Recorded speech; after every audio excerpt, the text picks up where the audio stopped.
Hello everyone, welcome to Operating Systems lecture. We are discussing our unit number 5 and in this video we will be discussing about IO buffering. तो सबसे पहले एक general language में समझते हैं कि buffering क्या होता है। अगर हम बात करते हैं तो बफरिंग टर्म्स को हम यूज करते हैं मेमोरी के कॉन्टेक्स्ट में, और बफर मींस एक मेमोरी एरिया जहां पर हम लोग टेम्परेरीली कुछ डेटा को स्टोर कर कर रखते हैं, राइट? अब समझते हैं कि आईओ बफरिंग क्यों बना और बेसिकली उसका मीनिंग क्या है। तो suppose that a user process wishes to read a block of data from a disk. The simplest way would be to execute an IO command to the disk unit and then wait for the data to become available. The waiting could be either busy waiting, that is continuously test the device status, or more practically process suspension on an interrupt. यहां पर हम कह रहे हैं कि हमें disc से data read करना है, तो उसके लिए हम लोगों ने क्या किया होगा, एक आईओ रिक्वेस्ट जनरेट करी होगी। सपोज एक प्रोग्राम है और उसे डिस्क पे से कुछ डेटा को रीड करना था, तो उसने एक रिक्वेस्ट की कि मुझे उस पर्टिकुलर डिस्क की लोकेशन से एक डेटा चाहिए। अब ऑपरेटिंग सिस्टम बैकग्राउंड में उसी के कॉरस्पॉन्डिंग सिस्टम कॉल्स को एक्टिवेट करेगा और उस ड्राइव से डेटा रीड करने के लिए ड्राइव का जो ड्राइवर है और कंट्रोलर है वो एग्जीक्यूट होंगे। तो मीनवाइल ऑपरेटिंग सिस्टम के कर्नल का कोड एग्जीक्यूट करेगा आपका सीपीयू, जो कि आपकी सिस्टम कॉल हुई। तो उस पॉइंट ऑफ टाइम पे हमारे पास जो ड्रॉबैक आता है वो क्या आता है कि पहली चीज, आपका प्रोसेस जिसने आईओ रिक्वेस्ट करी है वो तब तक वेटिंग स्टेट में चला जाता है जब तक आपकी आईओ रिक्वेस्ट जो है वो फुलफिल नहीं हो जाती। प्लस सेकेंडली हमने पढ़ा है कि हमारे प्रोसेसेस स्विच होते रहते हैं। फॉर एग्जाम्पल, अगर एक प्रोसेस की आईओ रिक्वेस्ट हुई है और वो ब्लॉक हो गया है, तो उस पॉइंट ऑफ टाइम पे क्योंकि ऑपरेटिंग सिस्टम क्या चीज परफॉर्म कर रहा है, इनपुट आउटपुट, और हमारे पास डेडिकेटेड आईओ प्रोसेसर भी है, तो क्या जो हमारा सीपीयू है उसको स्विच करके कोई दूसरा प्रोसेस दे देना चाहिए। सपोज अगर हमने स्विच करके उसे कोई दूसरा प्रोसेस दे दिया और उसने भी आईओ रिक्वेस्ट जनरेट कर दी, तो उस पॉइंट ऑफ टाइम पे क्या होगा, क्योंकि अभी करंटली हमारा ऑपरेटिंग सिस्टम एक और प्रोसेस के आईओ को क्या कर रहा होगा, एग्जीक्यूट कर रहा होगा। तो जब हम मल्टी प्रोग्रामिंग एनवायरनमेंट में काम करते हैं तो एक सिचुएशन ऐसी आ सकती है कि हमारे पास मल्टीपल प्रोसेसेस की मल्टीपल आईओ रिक्वेस्ट हो, तो उन रिक्वेस्ट को हम कहाँ स्टोर करेंगे के लिए मेमोरी के अंदर एक बफर बनाया जाता है जहां पर हमारी आईओ रिक्वेस्ट को स्टोर किया जाता है। तो बफरिंग कहाँ आया, दिन ओवरहेड्स और इनएफिशिएंसीज को हटाने के लिए it is sometime convenient to perform input transfers in advance of the request being made and to perform output transfers sometime after the request is made, and this technique is known as buffering. तो कई बार हम लोग क्या करते हैं कि input और output के जो ट्रांसफर्स होते हैं उनको बाय एडवांस परफॉर्म करते हैं उन प्रोसेसेस के लिए, और इसे हम लोग बफरिंग कहते हैं। कैसे, किस टेक्निक्स के थ्रू करते हैं और बेसिकली आईओ बफरिंग होता क्या है, let us see in a little detail. So buffering is a technique by which the device manager can keep slower IO devices busy by transferring the data in advance. Now during times when a process is not requiring the IO operation. मतलब एक device है जो कि IO input output devices के अंदर deal करता है, तो हम क्या करते हैं, जो डिवाइसेस स्लो होते हैं, दैट मींस मेमोरी से डेटा लाने में और डेटा को मेमोरी में स्टोर करने में जिन डिवाइसेस को ज्यादा टाइम लगता है, उनका डेटा एडवांस में फेच कर कर मेमोरी के बफर के अंदर स्टोर कर लेते हैं ताकि जो टाइम है, जो टाइम कंजम्पशन है वो हमारा रिड्यूस डाउन हो जाए। So that is the concept of buffering.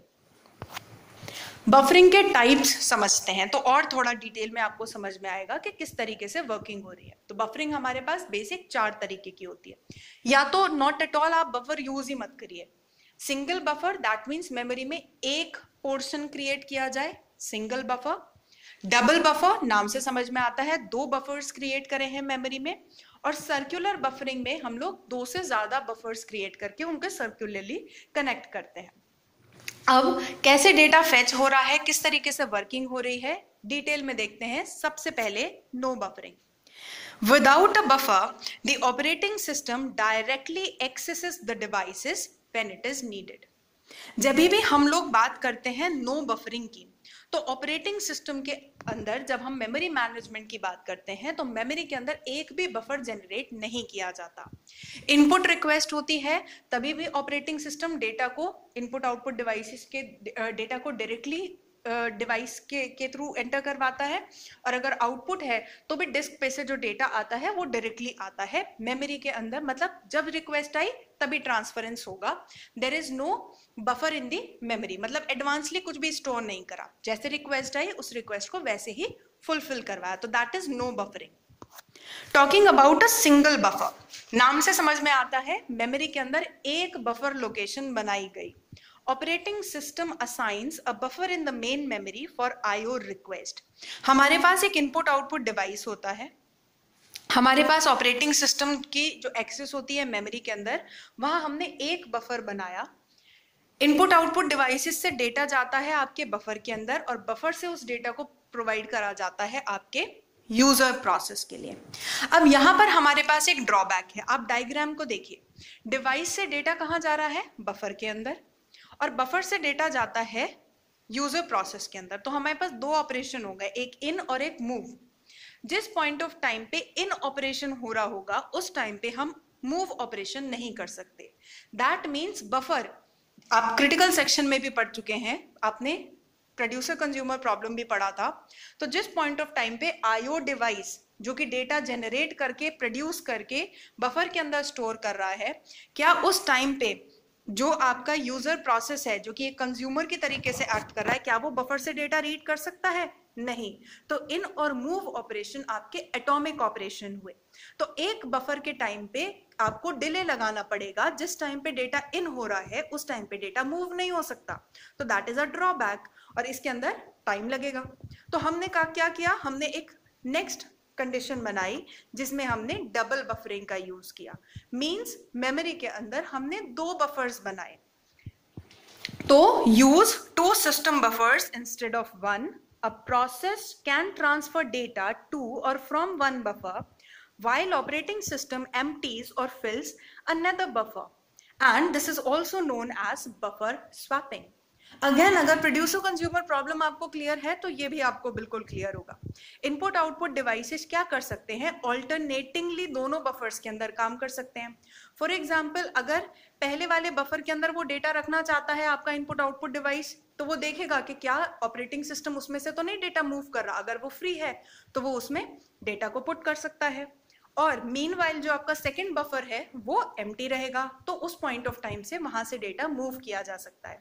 तो दोनों बफर्स होने की वजह से यहाँ पे वो जो शेयरिंग हो रही थी किसी तरीके से इन और आउट की, वो हम कुछ हद तक जो है इराडिकेट कर पाए.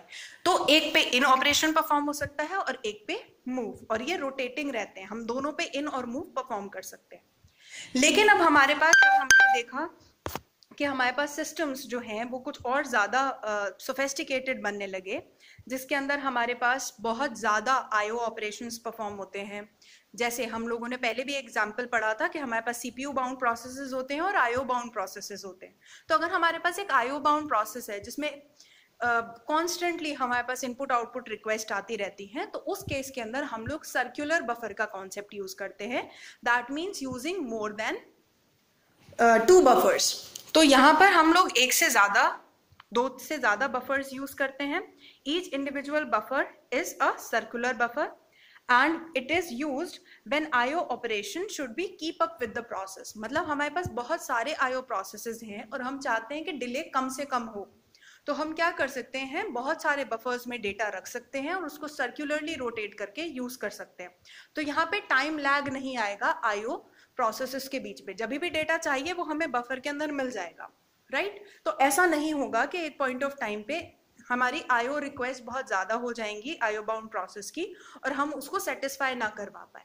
तो बेसिकली बफरिंग क्या करता है, एक तरीके से कोऑर्डिनेशन होता है IO रिक्वेस्ट के अंदर और IO रिक्वेस्ट के हैंडलिंग के अंदर. तो that was the basics of total input output buffering.